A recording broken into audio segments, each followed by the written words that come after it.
Hello friends, ನಮಸ್ಕಾರ. ಹೇಗಿದ್ದೀರಾ? ನಾನು ಚೆನ್ನಾಗಿದ್ದೀನಿ. ನೀವು ಹೇಗಿದ್ದೀರಾ?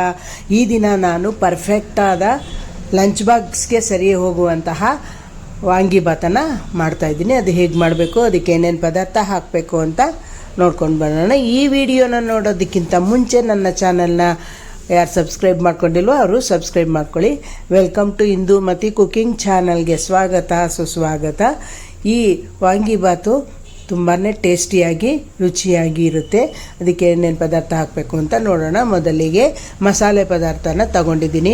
4 ಬ್ಯಾಡಗಿ ಮೆಣಸಿನ್ಕಾಯಿ, 4 ಖಾರದ ಮೆಣಸಿನ್ಕಾಯಿ 4 ತಗೊಂಡಿದ್ದೀನಿ. ನಂತರ 1.5 ಟೀ ಸ್ಪೂನ್ನಷ್ಟು ಧನಿಯಾ 1.5 ಟೀ ಸ್ಪೂನ್ನಷ್ಟು ತಗೊಂಡು,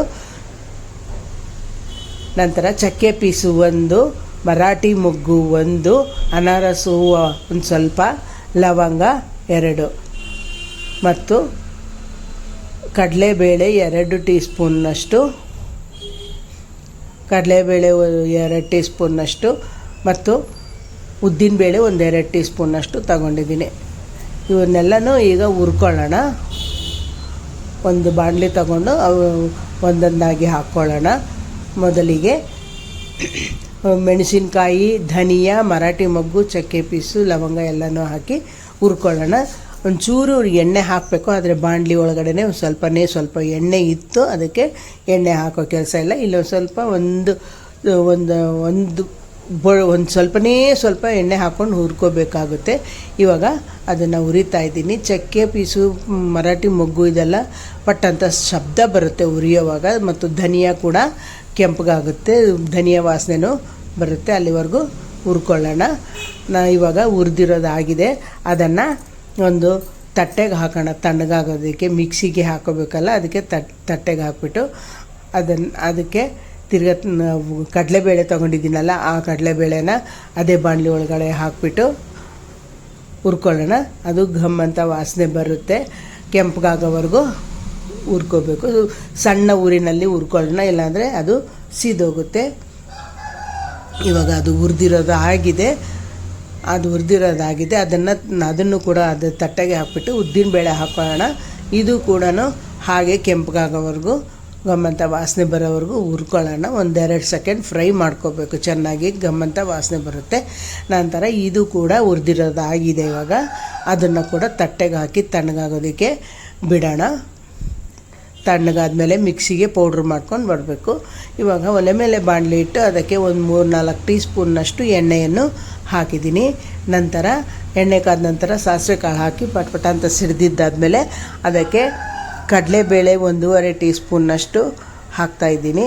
ನಂತರ ಉದ್ದಿನಬೇಳೆ ಕೂಡ 1.5 ಟೀ ಸ್ಪೂನ್ನಷ್ಟು ಹಾಕೋಣ. ಅದನ್ನು 1 ಸೆಕೆಂಡ್ ಫ್ರೈ ಮಾಡ್ಕೊಳ್ಳೋಣ. ಒಂದೇ 1 ಸೆಕೆಂಡ್ ಫ್ರೈ ಮಾಡಿಕೊಂಡು ನಂತರ ಅದಕ್ಕೆ ಕರಿಬೇವಿನ ಸೊಪ್ಪು ಮತ್ತು ಒಣಮೆಣಸಿನ್ಕಾಯಿ 2 ಒಣಮೆಣಸಿನ್ಕಾಯಿ ಚೂರು ಮಾಡಿ ಇಟ್ಕೊಂಡಿದ್ದೀನಿ, ಅದನ್ನು ಕೂಡ ಹಾಕ್ತಾಯಿದ್ದೀನಿ.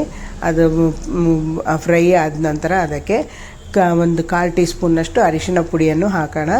ಅದು ಕೂಡ ಸ್ವಲ್ಪ ಫ್ರೈ ಮಾಡ್ಕೊಂಡಿದ್ದಾದಮೇಲೆ ಸಣ್ಣದಾಗಿ ಉದ್ದುದ್ದಕ್ಕೆ ಸೀಳ್ದಂಗೆ ಮಾಡಿ ಬದನೆಕಾಯಿ ಹೆಚ್ಚಿ ಇಟ್ಕೊಂಡಿದ್ದೀನಿ, ಅದನ್ನು ಹಾಕ್ತಾಯಿದ್ದೀನಿ. ಅದನ್ನು ಹಾಕಿಬಿಟ್ಟು ಮಿಕ್ಸ್ ಮಾಡ್ಕೊಳ್ಳೋಣ. ಚೆನ್ನಾಗಿ ಮಿಕ್ಸ್ ಮಾಡ್ಕೊಂಡ್ಬಿಟ್ಟು ಅದು ಎಣ್ಣೆಯಲ್ಲೇ ಫ್ರೈ ಆಗಬೇಕು. ನೀರೇನೋ ಇದಕ್ಕೆ ಹಾಕೋ ಕೆಲಸ ಇಲ್ಲ.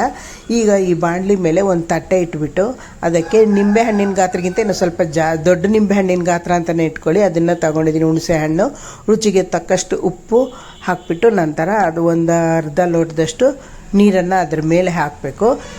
ಅದ್ರ ಮೇಲೆ ನೀರು ಹಾಕಿ ಅದು ಫ್ರೈ ಮಾಡೋಣ. ಬದನೆಕಾಯಿ ಇದು ಹೀಗೆ ಮಾಡ್ದಲ್ಲೇ ಇದ್ದರೆ ಬದನೆಕಾಯಿ ಎಲ್ಲ ಸೀದೋಗುತ್ತೆ. ಅದಕ್ಕೆ ಹೀಗೆ ಮಾಡಿ ಮುಚ್ಚಿಡ್ತಾ ಇದ್ದೀನಿ. ಆವಾಗ ತೆಗೆದುಬಿಟ್ಟು ಅದನ್ನು 1-2-3 ಸರ್ತಿ ಚೆನ್ನಾಗಿ ಅದು ಮೆತ್ತಗಾಗೋವರೆಗೂ ತೆಗೆದು ಈ ಥರ ಕೈ ಆಡಿಸ್ಬಿಟ್ಟು ಹಾಗೆ ಅದ್ರ ಮೇಲೆ ತಟ್ಟೆಯನ್ನು ಇಟ್ಬಿಡೋಣ. ಇಟ್ಬಿಟ್ಟು ತಿರ್ಗಿ 2 ನಿಮಿಷ ತೆಗೆದುಬಿಟ್ಟು ಅದನ್ನು ಚೆನ್ನಾಗಿ ಮೆತ್ತಗಾಗೋವರೆಗೂ ಇನ್ನೊಂದು ಸರ್ತಿ ಕೈ ಆಡಿಸ್ಕೊಳ್ಳೋಣ. ಇವಾಗ ತಿರ್ಗಾ ತಟ್ಟೆಯನ್ನು ಮುಚ್ಚಿಬಿಡೋಣ. ಇನ್ನೊಂದು 2 ನಿಮಿಷ ಅದು ಬೇಯಬೇಕಾಗುತ್ತೆ. ಅದು ಬಾಣಲಿಲೇ ಎಣ್ಣೆಯಲ್ಲೇ ಬೇಯಬೇಕು. ಇವಾಗ ಬೆಂದಿದೆ ಅದು ಚೆನ್ನಾಗಿ. ನೋಡಿ, ಮೆತ್ತಗೆ ಕಾಣಿಸ್ತಾ ಇದೆ ಅಲ್ವಾ? ಮೆತ್ತಗಾಗಿರೋದು ಬೆಂದಿದೆ. ಇವಾಗ ಹುಣಸೆ ಹಣ್ಣು ತಟ್ಟೆ ಒಳಗೆ ಇಟ್ಟಿದ್ನಲ್ಲ, ಆ ನೀರನ್ನು ಹುಣಸೆ ಹಣ್ಣು ಕಿವುಚಿ ಇಟ್ಕೊಂಡಿದ್ದೀನಿ. ಆ ನೀರನ್ನು ಅದರೊಳಗೆ ಬದನೆಕಾಯಿ ಒಳಗಡೆ ಫ್ರೈ ಆಗಿರೋ ಬದನೆಕಾಯಿ ಮೇಲೆ ಅದನ್ನು ಹಾಕ್ತಾಯಿದ್ದೀನಿ. ಅದನ್ನು ಹಾಕಿಬಿಟ್ಟು ನೀರನ್ನು ಚೆನ್ನಾಗಿ ಹಿಮ್ರೋವರೆಗೂ ಕೈ ಆಡಿಸ್ತಾ ಇರಬೇಕು. ನಂತರ ಅದು ಕೈ ಆಡಿಸಿದ್ಮೇಲೆ ಅದಕ್ಕೆ ನಾನು ಮಿಕ್ಸಿಗೆ ಹಾಕ್ಕೊಂಡು ಇಟ್ಕೊಂಡಿದ್ದೀನಲ್ಲ ಮಸಾಲೆ ಪುಡಿ, ಅದನ್ನು ಒಂದು 3 ಟೀ ಸ್ಪೂನ್ನಷ್ಟು ಅದಕ್ಕೆ ಹಾಕಿ 3 ಟೀ ಸ್ಪೂನ್ ಹಾಕ್ಬಿಟ್ಟು ಚೆನ್ನಾಗಿ ಮಿಕ್ಸ್ ಮಾಡ್ಕೊಂಡ್ಬಿಟ್ಟು ಅದು ಇನ್ನೂ ಚೆನ್ನಾಗಿ ಗೊಜ್ಜು ಥರ ಆಗೋವರೆಗೂ ಬಿಡಬೇಕಾಗುತ್ತೆ. ಅದು ಗೊಜ್ಜು ಥರ ಆದಮೇಲೆ ನೀರೆಲ್ಲ ಹಿಂಗೋಗಿರುತ್ತೆ, ಅದು ಎಣ್ಣೆ ಕೂಡ ಕರೆಕ್ಟಾಗಿ ಪರ್ಫೆಕ್ಟಾಗಿ ಬಂದಿರುತ್ತೆ. ಇವಾಗ ಅದು ಮಿಕ್ಸ್ ಮಾಡಿದ್ದಾದಮೇಲೆ ಅದಕ್ಕೆ ನಾವು ಮಾಡಿ ಇಟ್ಕೊಂಡಿರುವಂತಹ ಅನ್ನವನ್ನು ಒಂದು 300 ಗ್ರಾಮ್ನಷ್ಟು ಅದನ್ನು ಮಾಡಿ ಇಟ್ಕೊಂಡಿದ್ದೀನಿ ಅನ್ನನ. ಇವಾಗ ಅದನ್ನು ಬಾಣಲಿ ಒಳಗಡೆ ಅದೇ ಬಾಣಲಿಗೆ ಅದನ್ನು ಹಾಕಿಬಿಟ್ಟು ಅದು ಅನ್ನ ತಣ್ಣಗಾಗೋದಕ್ಕೆ ಬಿಡೋಣ. ತಣ್ಣಗಾದ್ಮೇಲೆ ಅನ್ನನ ಕಲಸೋಣ. 1-2 ನಿಮಿಷ ಆಗಿದೆ. ಇವಾಗ ಅನ್ನನ ಕಲಿಸ್ತಾ ಇದ್ದೀನಿ. ಇದು ಘಮಘಮಿಸುವ ತುಂಬ ಟೇಸ್ಟಿಯಾದ ರುಚಿಕರವಾದ ಪರ್ಫೆಕ್ಟಾದ ಲಂಚ್ ಬಾಕ್ಸ್ ಸರಿ ಹೋಗುವಂಥ ವಾಂಗಿಬಾತು. ಈ ವಿಡಿಯೋ ನಿಮಗೆ ಇಷ್ಟ ಆದಲ್ಲಿ ಲೈಕ್ ಮಾಡಿ, ಶೇರ್ ಮಾಡಿ, ಕಮೆಂಟ್ ಮಾಡಿ. ವಾಂಗಿಬಾತ್ ಪರ್ಫೆಕ್ಟಾದ ವಾಂಗಿಬಾತ್ ರೆಡಿ. ಈ ವಿಡಿಯೋ ನೋಡಿದ್ದಕ್ಕಾಗಿ ತುಂಬ ಧನ್ಯವಾದಗಳು.